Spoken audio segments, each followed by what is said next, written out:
तर आज खूप दिवसानंतर पुण्यामध्ये आपण ब्लॉग करतोय. दाढी गिडी गायब झालेली आपली. तर एकूण एक मंदिर आहे जवळच माझ्या पीजीवरनं. तर बघूया, जाऊया त्या मंदिराला, विजिट करूया. एक मित्र आहे, तर आता जाऊया आपण, बघूया काय कसं आहे, कुठलं मंदिर आहे. गेल्यानंतर पाठवेलच मी तुम्हाला.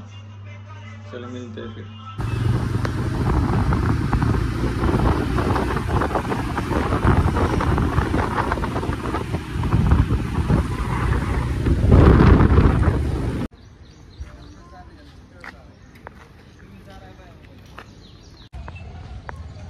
अभी तो हम खड़े हैं मोतोबा के पार्किंग में.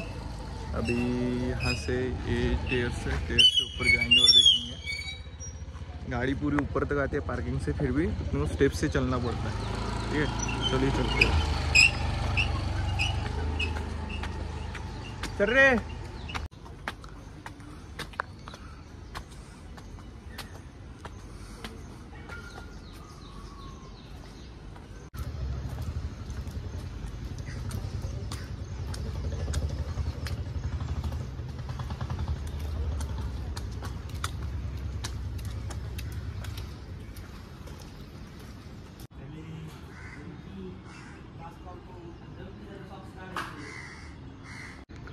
हा व्ह्यू दिसतो इथनं वरतनं.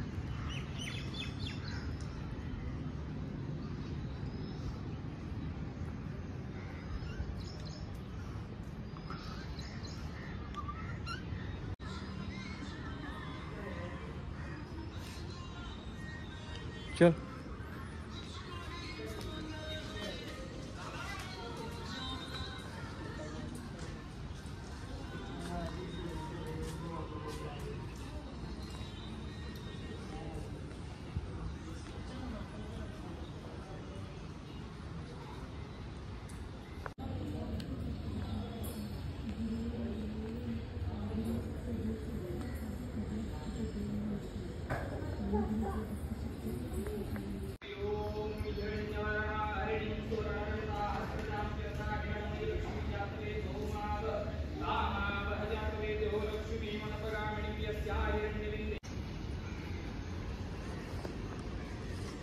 तो हम जा रहे हैं रिटर्न अभी अपने घर को, जस्ट पीजी और